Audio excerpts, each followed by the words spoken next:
Eto, may connect na naman sa Bini, di ba? Binabash na naman ang grupong Bini dahil OA daw naman ito sa pagtatakip ng kanilang mukha na bukod sa nakamas ay nakasombrero at nakashades or nakasalamin. Ito ay para raw hindi makilala at dumugin.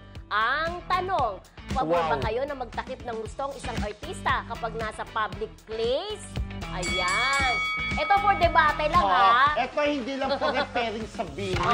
Ito po ay para sa lahat ng artista. Referring din sa dating binline item. Binline item niya na nagtakip ng... Ayan, mata na lang ang ano, yung mata na lang kita. Ay! Ay, ano ba? Ito naman sa akin, depende. Aray ko? Dapat ikaw yung isa sa amin. Siya yung madaldal. Diyos ko, napapunta ito sa akin. Parindigan mo! Okay, pero kasi kanina, sinasabi ko, di ba? Hindi ako pabor din sa hayaan mo na. ginawa. Okay, dahil ito Actress ka naman din. dahil ito ang Sa'yo. nasa akin. Kailangan naman, alam nyo kasi, iba na kasi ngayon Kanila talaga. sinabi mo, iba't taliwas ngayon, ha? Oo, taliwas talaga. Sobra kasi sobrang sikat naman na talaga ang Bini. Hindi ganyan sinabi mo kanina.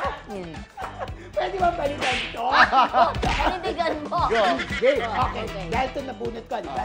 Wow. Sobra kasi, aminin naman natin talaga, sobrang sikat ng Bini. Kahit saan sila magpunta, pinagkakaguluhan sila. Yun na nga yung nangyari sa resto, di ba? Di ba? Yung privacy nila, hindi masyadong ang tawag doon? Na-invade ang privacy nila. Kaya ngayon, syempre, pag nakita sila sa public place at hindi sila nakatakip ang mukha, sigurado dudumugin sila. Malay mo, may mangyari pa sa kanila. Kaya siguro, pinoprotektahan nila ang kanilang sarili. Kaya nung sa isang sitwasyon doon, nakatakip sila, may shades, may sombrero, may face mask, karapatan talaga nila yon. Kasi nga, protection na rin nila yon sa kanilang mga sarili. Kaya dapat takpan talaga nila ang kanilang mukha. Dahil iba talaga yung mga ibang fans, di ba? Baka manggalaiti, pati mga mukha nila, magalusan.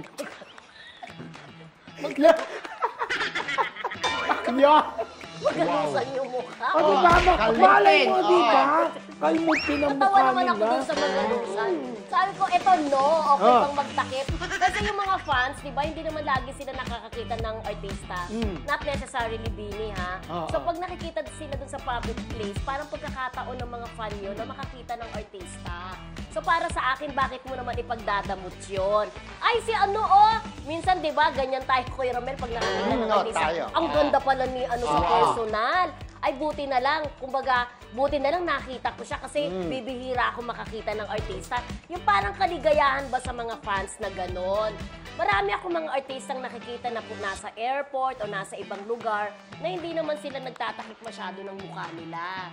Diba? So, masayang-masayang mga fans kapag yung ganong yung ganong simpleng happiness na maibigay mo sa mga makakita sa yung mga fanay, ay sobrang tuwa na sila na napaka-precious ng ganong moment na makakita sila ng artista sa pampublikong lugar. Ayan. So ako ay depende.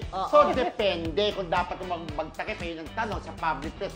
Depende. Kung ang pupuntan mo ay crowded na lugar, okay lang dahil alam mo, maraming tao, talagang pagkakagulon ka kasi sikat na sikat ang Bini. Pero at the same time, syempre pagka nagmasmas ka sa pananin, meron pa, kagaya nating ipi, si Miss Anne, di ba? Naku, ang dami tao sa bahay, magmamasmas ako, baka meron diyang mga virus. Char, di ba? Pero, importante pa rin talaga na magmasmas ka, mag-cover. Protection. Ako nga, nahawa-hawa tuloy ako ng sipon dahil doon ako nagmamasmas.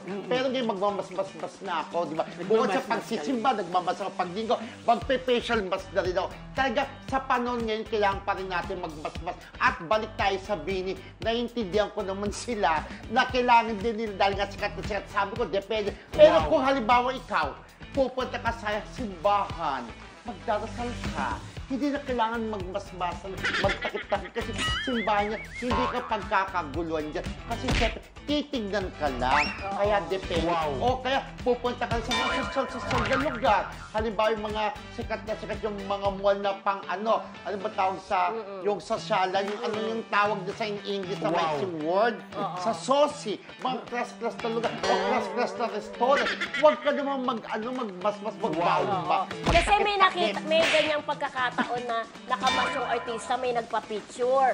Tapos nagpa-picture, pinituran. Yung picture na yun, pinagyabang niya sa mga kaibigan niya. Nagpa-picture ako kay kanya. Pero, pinaloko mo kami. Hindi makilala. Nakatakip ang mukha. Sino yan? Sabi nila. Alam mo, Emotsyonada ka, depende sabi. rin siguro minsan din sa artista o sa celebrity, di ba? Nung panahon ni Mama Guy, grabe ang kasikatan po ni Nora Honor. Pero never siya nagtakip na mukha niya. So, pagkasama bumabalik niya ang tambak-tambak at milyon-milyon mga fans. So, niya, bumabalik diba? ka na naman sa dapat hindi nagtatangpang bidi. Wala na tayo sa debate kasi. Correct. Pero nga, siguro sabi nga, tama ka naman Kuya Romel, na case-to-case din. Kasi like yung Kim Pao na kita ko na sa airport din nakamas sila, pero halatang sila yon.